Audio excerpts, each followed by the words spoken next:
Pondok Pesantren Al-Fat di bawah asuhan Ustadz Mustaqim Sarjana Sosial Islam, menggelar pengajian umum dengan mendatangkan penceramah kondang Syekh Ahmad Al-Misri dari Jakarta. Kegiatan dalam rangka peringatan Maulid Nabi Muhammad SAW, 1444 Hijriah atau tahun 2022 Masehi, dilaksanakan di halaman Pondok Pesantren Al-Fat Desa Persiapan Bukit Makmur Kecamatan Betung Kabupaten Banyuasin, Selasa, tanggal 18 Oktober tahun 2022, malam. Hadir dalam kesempatan itu, Camat Betung M. Sobir Sarjana Sosial, Kepala Desa Bukit Ivan Junior Syah Sarjana Hukum, Babinsah Desa Bukit, BPD, Perangkat Desa Bukit, Perangkat Desa Persiapan Bukit Makmur, Manajer PTPN 7 Unit Betung Krawo Heria Kusworo SP, tokoh agama, tokoh masyarakat, irmas dan undangan. Sebelum acara inti dimulai, gema dan lantunan ragam solawat yang dibawakan oleh rombongan Hadroh An-Najah, di bawah asuhan Haji Suyono, sekaligus selaku Ketua Panitia Peringatan Maulid Nabi Muhammad SAW, menggema dan terasa menyejukkan hati, dilanjutkan dengan pembacaan kalam ilahi oleh Ustadz Ahmad Solihin. Ketua Panitia Pelaksana Haji Suyono mengatakan, tujuan memperingati Maulid Nabi adalah lil uswah, yaitu mempertegas keimanan bahwa Nabi Muhammad adalah suri tauladan bagi seluruh umat muslim, di mana Nabi Muhammad satu-satunya utusan Allah yang menyebarkan sekaligus membimbing umat Islam untuk melaksanakan perintah dan ajaran Allah. Selain itu, Haji Suyono mengucapkan rasa syukur dan terima kasih atas support dan bantuan dari berbagai pihak, sehingga terlaksananya peringatan Maulid Nabi Muhammad SAW dengan sukses dan meriah. Syekh Ahmad Al-Misri berserta rombongan yang datangnya dari Jakarta, yang insya Allah akan menyampaikan ceramahnya, dan mudah-mudahan apa yang disampaikan nanti dapat memberikan wawasan, pengetahuan kepada kita semua yang hadir pada kesempatan pengajian peringatan Maulid Nabi besar Muhammad SAW malam hari ini, dan juga dapat memberikan motivasi kepada kita untuk selalu mencintai Nabi kita besar, Nabi kita Muhammad SAW. Dalam tausiahnya, Syekh Ahmad Al-Misri menjelaskan bahwa Allah Subhanahu wa Ta'ala memilih 5 Rasul Ulul Azmi, yakni Nabi Nuh, Nabi Ibrahim, Nabi Musa, Nabi Isa dan Nabi Muhammad. Mengapa mereka disebut Rasul Ulul Azmi? Karena mereka yang memiliki keteguhan dan kesabaran yang sangat kuat dalam menghadapi berbagai rintangan yang dialami selama menyampaikan ajaran Allah Azza wa Jalla kepada umatnya. Lanjutnya, lalu Allah Azza wa Jalla memilih dari 5 ulul azmi, yakni Nabi Ibrahim dan Nabi Muhammad yang disebut dalam tasyahud. Allah memilih dari para nabi dan rasul 5 rasul ulul azmi.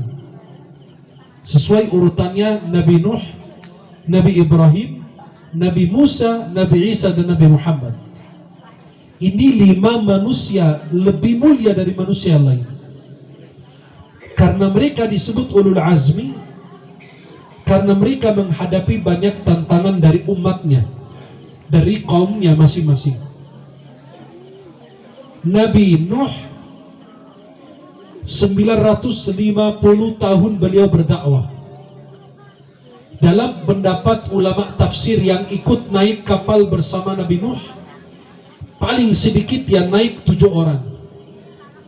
Paling banyak dari penurut ulama tafsir hanya 80 orang. 950 tahun beliau berdakwah, yang naik kapal bersama beliau hanya 80 orang. Tapi Nabi Nuh tidak kuat dengan kaumnya. Akhirnya didoain mereka semua, dimusnahkan oleh Allah Jalla Jalla. Termasuk salah satu anaknya yang keempat ditenggelamkan oleh Allah Jalla Jalla. Maka Nabi Nuh, kemudian Nabi Ibrahim begitu menghadapi banyak tantangan. Bukan dari luar rumah, bahkan dari sosok ayahnya yang membuat berhala pada saat itu dan menjualnya. Dan beliau menghadapi banyak tantangan, dan beliau diberi julukan Abul Anbiya, bapaknya para nabi dan rasul. Karena dari beliau lahir Ibrahim, lahir Ishak. Dari Nabi Ibrahim lahir Ishak, lahir Ismail. Dari Nabi Ishak lahir dari turunan beliau Nabi Isa. Dari Nabi Ismail lahir dari keturunan beliau yang terakhir adalah baginda Muhammad sallallahu alaihi wasallam. Dan dari keturunan beliau Ya'qub, kemudian Nabi Yusuf dan seterusnya.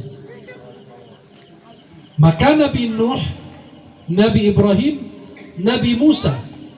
Nabi Musa mendapatkan ujian lebih besar, lebih berat dibanding Nabi Muhammad. Tapi beliau tetap sabar. Kemudian Nabi berikutnya adalah Nabi Isa. Kemudian Allah mengangkat beliau ke langit, usia beliau diperkirakan 30 sampai 33 tahun. Nabi Isa dan Nabi Yahya belum menikah. Nabi Yahya dibunuh, maka disebut syahid. Maka Allah kasih nama Yahya dalam Al-Quran, artinya orang hidup. Kalau Nabi Isa naik ke langit, nanti akan dibawa turun di akhir zaman, sesudah munculnya Dajjal. Nabi Isa alaihissalam akan turun di Damaskus, di Suriah, di sebelah Menara Putih, sampai sekarang masih ada, di dekat pasar. Akan dibawa turun dua malaikat, bertugas untuk membunuh Dajjal, dan beliau tidak bertugas membunuh Ya'juj Ma'juj. Dan karena sudah tiba ajalnya, maka semua yang dari bumi akan kembali ke bumi. Di akhir tausiahnya, Syekh Ahmad Al-Misri mengingatkan umat muslim untuk meneladani Nabi Muhammad, dilanjutkan dengan mengajak yang hadir untuk saling berpegangan tangan, berdoa memohon kepada Allah, saling memaafkan, saling mendoakan dan saling mengajak untuk masuk surga.